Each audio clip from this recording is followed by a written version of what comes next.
Hi everybody, this is Blossom, and today I want to show you the tarot of the Sweet Twilight. I just got that 2 days ago and I really like it. I really like the artwork, so I wanted to share it with you. So this is the box. It is a deck by Lo Scarabeo. And yeah, it comes in this box, you know, nothing special about that. And then we have the deck and a little white book, and that's why I don't like those boxes, you know, it's unnecessary. Yeah, so we have the little white book. The artwork is by Cristina Benintente. Sorry about that, sorry. There we go. And the book, the instructions are written by Barbara Moore. I didn't know that beforehand, so that was a nice surprise. Here we have the extra cards. Here you can see already the back. It's cool, isn't it? I really like it. So I usually go through the cards and then the book, but you know, it's not big. As usual in those little white books, we have more languages, so the section is not that big. It starts at page 3 and it stops at page 14. And we have that little spread here. And here are the instructions for it. And yeah, there is very little information, but still, I think it's not useless. I actually like it, and I was already surprised with another deck that I have by Lo Scarabeo, and there was the Chalice tarot, and I actually was surprised that the little white book was not so bad, you know. You still have a jumping off point. And yeah, she writes here as well, don't read it, read the pictures, but if you want, so just take it as a jumping off point. That's what she writes. There we go, let's have a look at the cards. I zoom in a bit more, and there we go, the Fool. So I want to read some of those things out of the book for you, and I really like it. So first, the depiction, we see already that he's not completely free, you know, we see that. And she writes, the Fool wishes to march to his own drum. Between the distractions and road bumps, though, he wonders how free is he really. And that was like great timing, because just a few days ago I was talking to my husband about that topic, about how free we really are. And even if we detach ourselves from everything, we were talking then about, you know, fate and destiny, and or the weird, or how free can we ever be. And like really, you know, then you get the tarot deck the day after in your mail, and it comes like this.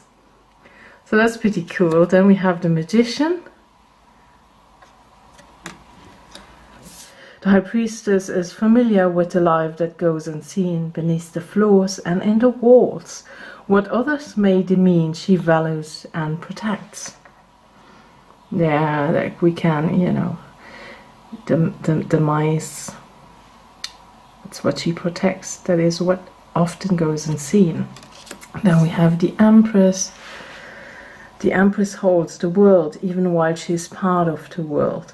She is life and the giver of life. She is present in all things that she has created. Ah, nice. The Emperor. The Hierophant. I really like that Hierophant. It's such a beautiful deck, really. Because I first saw it the first time I saw it was on Instagram. Can't remember which account that was. I think it was Hobo Safe Camp or something like that. And then I really thought, oh, what is that? A Tim Burton deck? And afterwards I figured out everybody says that, you know, it's like a deck like Tim Burton would have made it himself. Then the lovers, and in the lover cards we can see that he is really, really happy to see her. The Chariot. And then here number 8 is Justice. Yeah, I like that too. Justice has her hands full, making sure the music of the spheres is always in perfect harmony and that balance is maintained in the world. This job is made harder because so many other things that they need to do it too. I love that. I love that, and so true. And yeah, I can't even start with that. I can't even. Yeah. But it's so great. I love it. And the Hermit.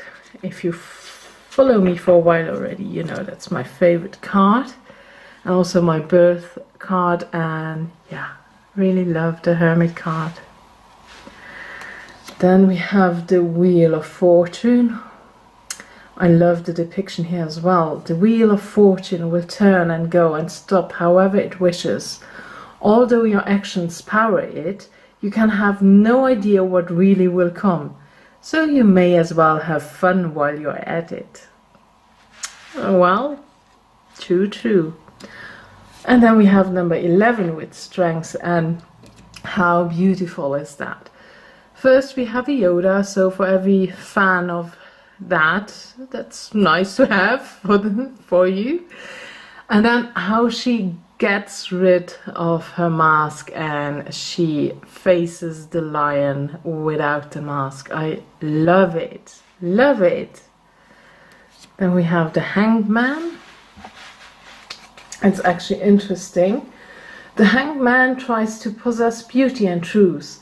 Only after he is himself transformed does he know that you cannot possess truth and beauty.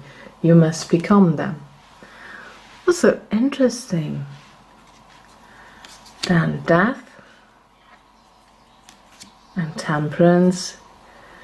Very Rider-Waite-Smith. I think it's pretty close to it. You usually see the symbology from a Rider-Waite-Smith deck. Here we have the Devil, the Tower, this Tower actually made me buy this deck. Because I love, everything is, the tower is destroyed, and then we have those figures sitting there. Completely, they're having a nice chat and just watching it, and this is somehow how I see the tower, this is just an outside that is being destroyed, so, just take a breath and have a chat and watch it, how it goes all down. It sounds completely wrong when I say that, but well, that's a tower I like. Not so dramatic, because often I have to say when I get the tower, it's mostly not that dramatic.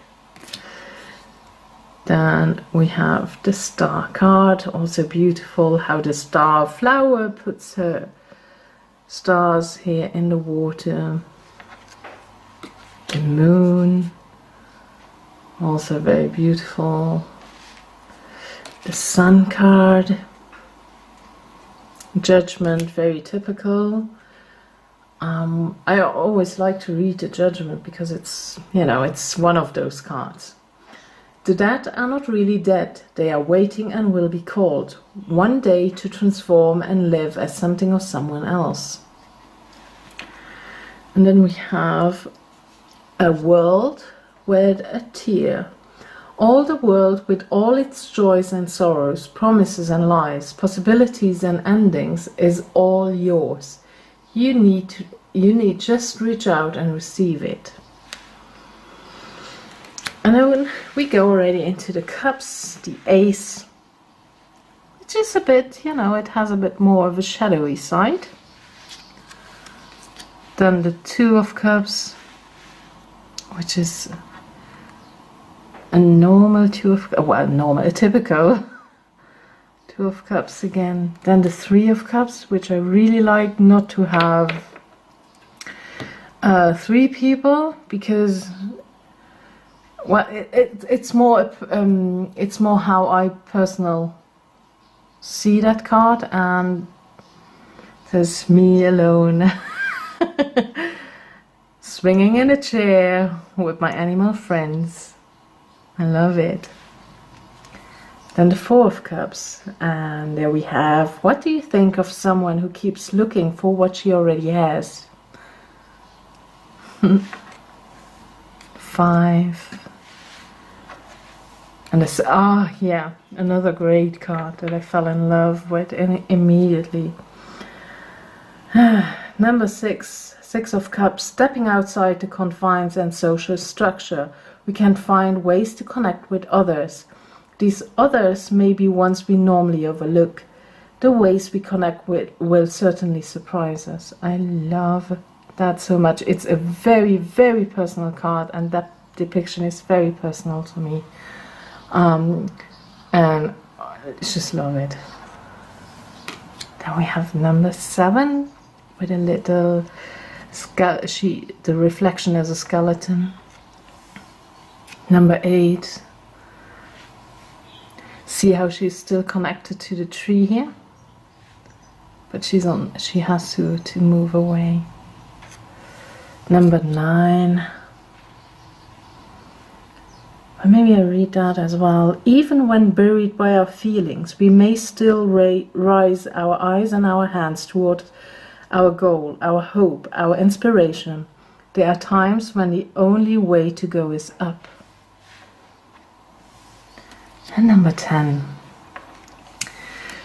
Then we have the Knave, which would be the Page.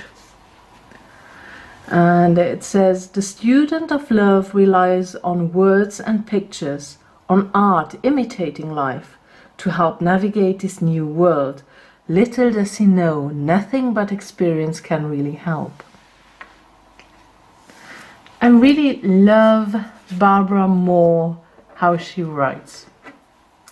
That is, it connects to me. I know everybody has their favorites, and she is a well-known name, and so many people love her. But she is somebody who really opens up cards for me. I have more books of her, and there's always that little twist, and I really love that. Then we have the Knight and the beautiful Queen of Cups, of Chalices. Sorry, it's Chalices. And the King of Chalices, and there it says, it is wisdom and experience that keeps someone well away from the dangers and risk of love. Is it wise to turn your back on potential pain and potential joy? And then we go already into the Pentacles. Oh, that is such a beautiful card. I love that so much. And it says, just when you think something is going to die, you find the seed of something new. Whatever you plant now is bound to grow and flourish and amaze you. And I love how we see that here with the dead leaves here, but here we see it growing already. Beautiful, beautiful. Then the number 2. It's also interesting, sorry, but well, I keep reading here. Are you looking at a picture of what you wish were true, or a mirror that reveals things as they are? What is that space called between what you are and what you are aiming for? Cool, isn't it? 3 of Pentacles. Number 4. Number 5. That's actually, it's a bit different than the usual 5 of Pentacles, and it says, is wealth something we chase after or something that we carry with us? The measure of wealth is a personal thing. A shift in point of view may reveal more wealth than first perceived. And yes, I want that car. I want it for years. I have big pictures hanging around of those fans. The Six of Pentacles. The number 7. The only complaint that I have about these cards, and there I would love to know your experiences with it. So it is only my second low Scarabeo deck, and there is a certain smell to it that I don't really like. And I had that with the first one, that was the Tricoli Tarot, and this one as well, and I smudged it, but you know, the smell is still there. I'm not really happy with that smell. Is that normal? Is that others experience as well, or am I just, you know, too picky? The number 9.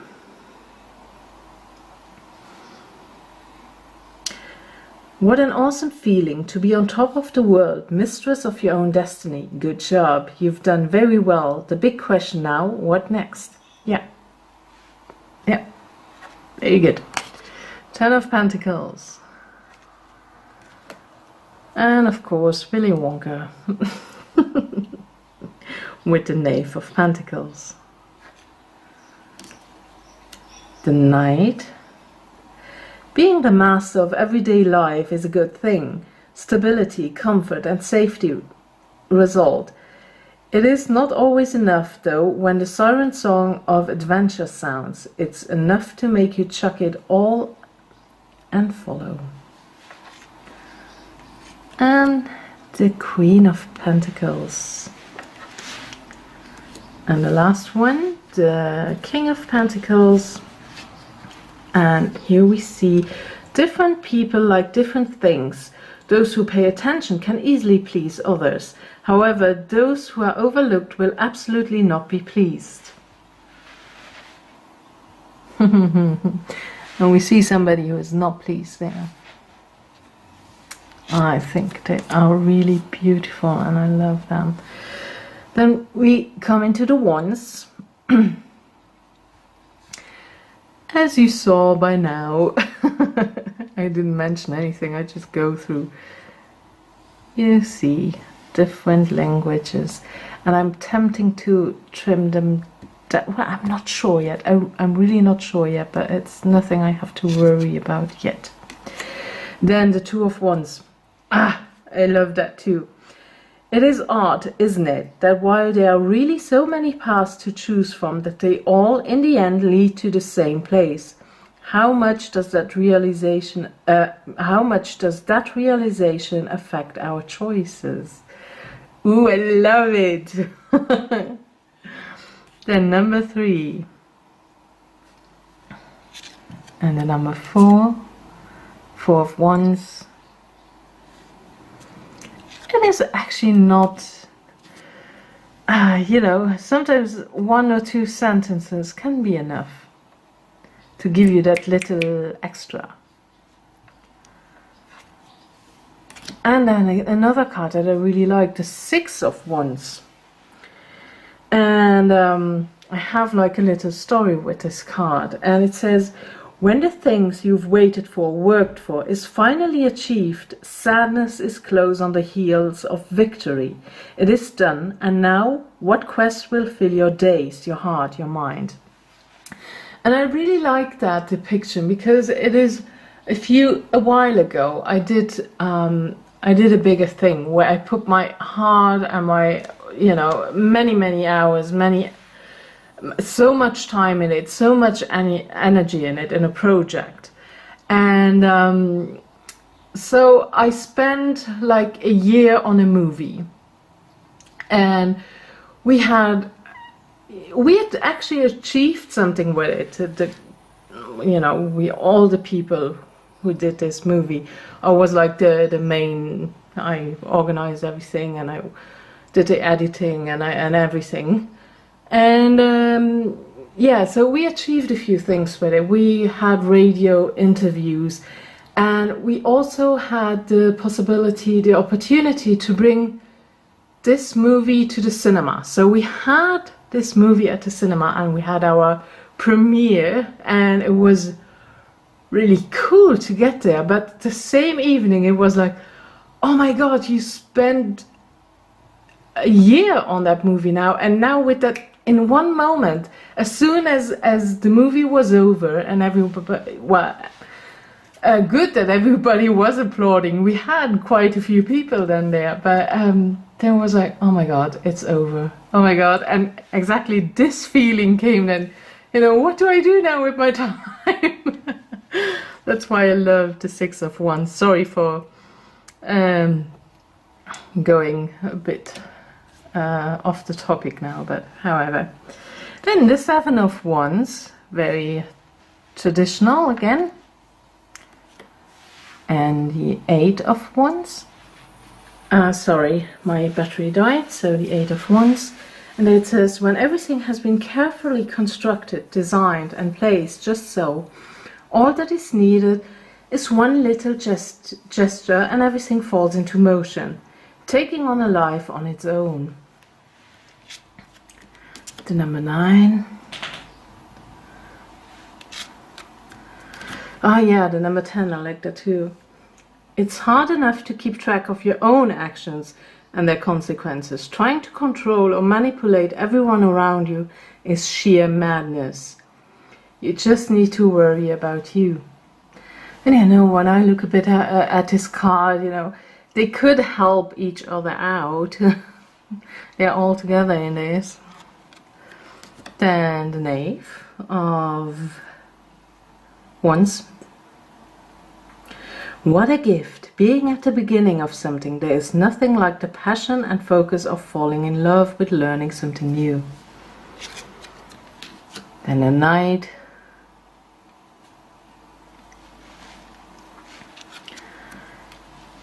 and the Queen of Wands. I like that too, all dressed up and ready to have a good time.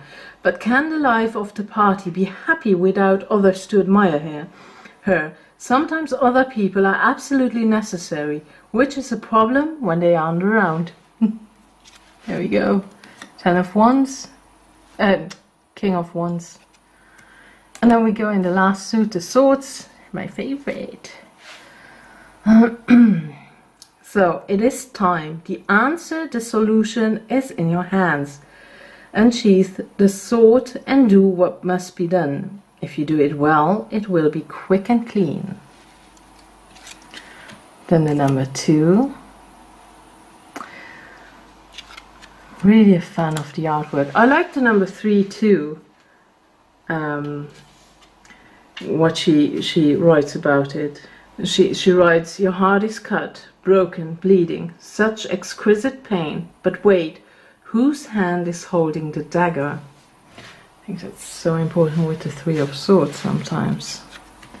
Then the 4, number 4. There we see her again in her resting pose. Number 5. Don't kid yourself. No doctor's mask will eliminate evil. If you go amongst evil, if you entertain the thoughts, if you move your moral line bit by bit, be assured you will find yourself infected. And we see her, the mask is just up, you know. Then the number 6.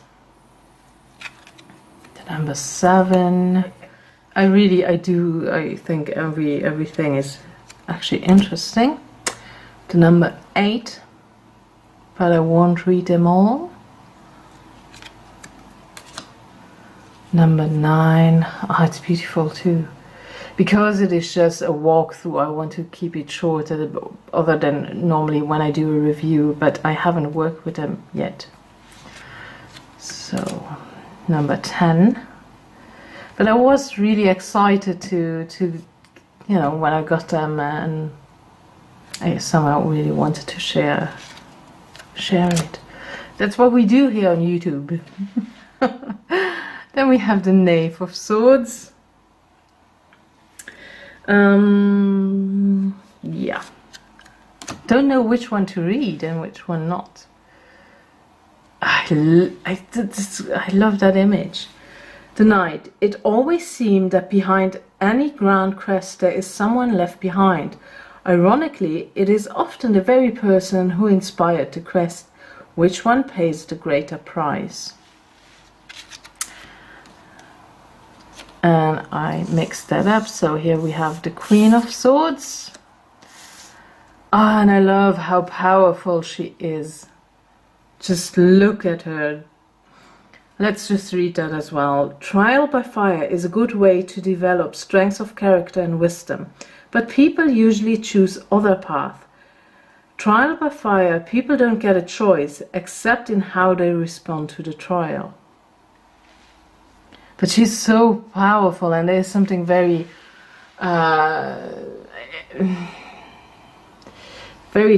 somehow not tribal. Something Asian, something very powerful. She even looks a bit, I don't even know. It could be a kind of Celtic, it could be kind of Viking. It's just very, oh, I love her. And then the last card, the King of Swords. And there we go. And that was already all of them. Let's see what we will do now.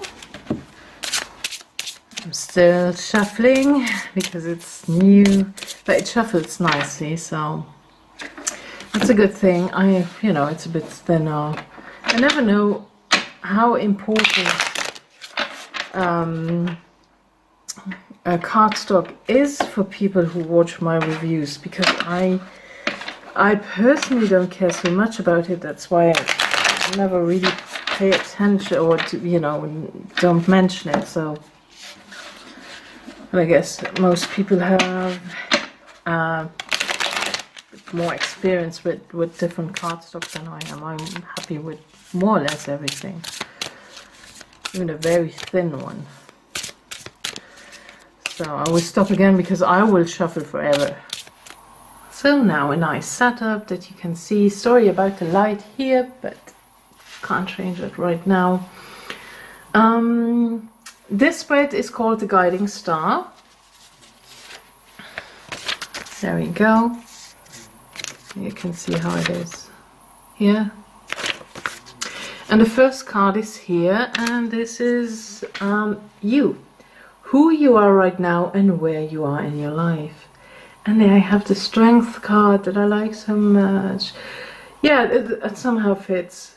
Well, it does fit, because I'm starting to take off my mask more and facing my fear a bit more, and finding that inner strength that to face the world. Actually, I like that. As I mentioned, I will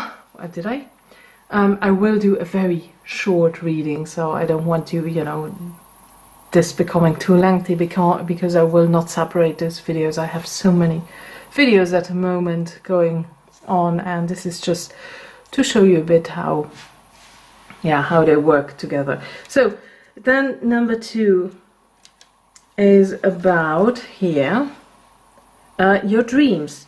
Who you would like to become or where you would like to go. And there we have the Ace of Chalices. And for me, this is coming more into contact with my own feelings.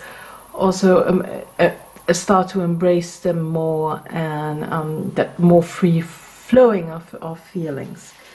Then number 3 we can find here. And this is what you believe. And I have the Star card. So I believe in believing, in hope, in faith. Really having that trust that the universe will be there for me. This is what I have at the moment. I don't want to say it's not the universe, it's something else, but yeah, that's at the moment still a bit of a more personal path. So that's beautiful. And then number 4, what you know. And there we have the 7 of Chalices. And this card is usually a bit about illusions, living a bit in your fantasies, but I think that I can make that I know pretty good what is reality, what is fantasy. I don't mix them up too much. I'm a realistic person.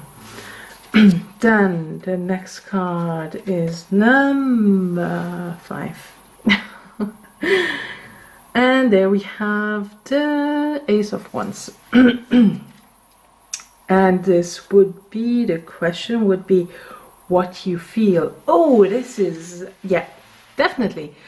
This is the beginning of that fiery energy, you know, when everything is still so new and fresh, and you still have that super duper motivation for new projects. And yeah, this is the feeling.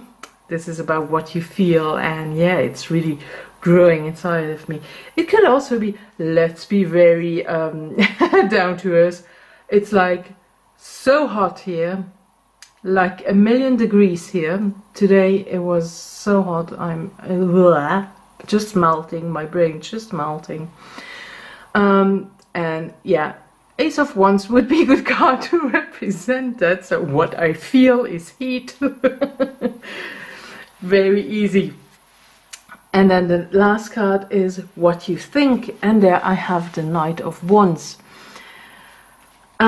Yeah, so the Knight of Wands is somehow for me kind of a player, but also somebody who's really confident. And when we talk about now what you think, finding more into my own confidence, being more confident, and even, you know, on the way, if you are not, if you are not confident, if you lose your confidence, you're not sure about if you're on the right path. And so I'm a mess today, sorry about that. So if you're really sometimes not sure about your path, just keep going. Just, you know, I think it is like a Knight of Wands doesn't stop, you know, it just keeps moving. And we have, oh wow, wow, I'm looking for my swords. I was like, wasn't there a sword now? So I have here the Wands, here 2 major arcanas, here the cups. That's crazy that I don't have swords in a spread. Wow. So there is actually some how do you say that? Well, I grow apparently. Because sometimes it is really important for me to leave those swords behind, because I am so stuck in my head most of the time, and I really like how this is going, but this is actually also how I feel now. So I hope this was helpful, and yeah, that you could have a proper look at the images. Yeah, thank you so much for watching. Much love and blessings, and bye bye.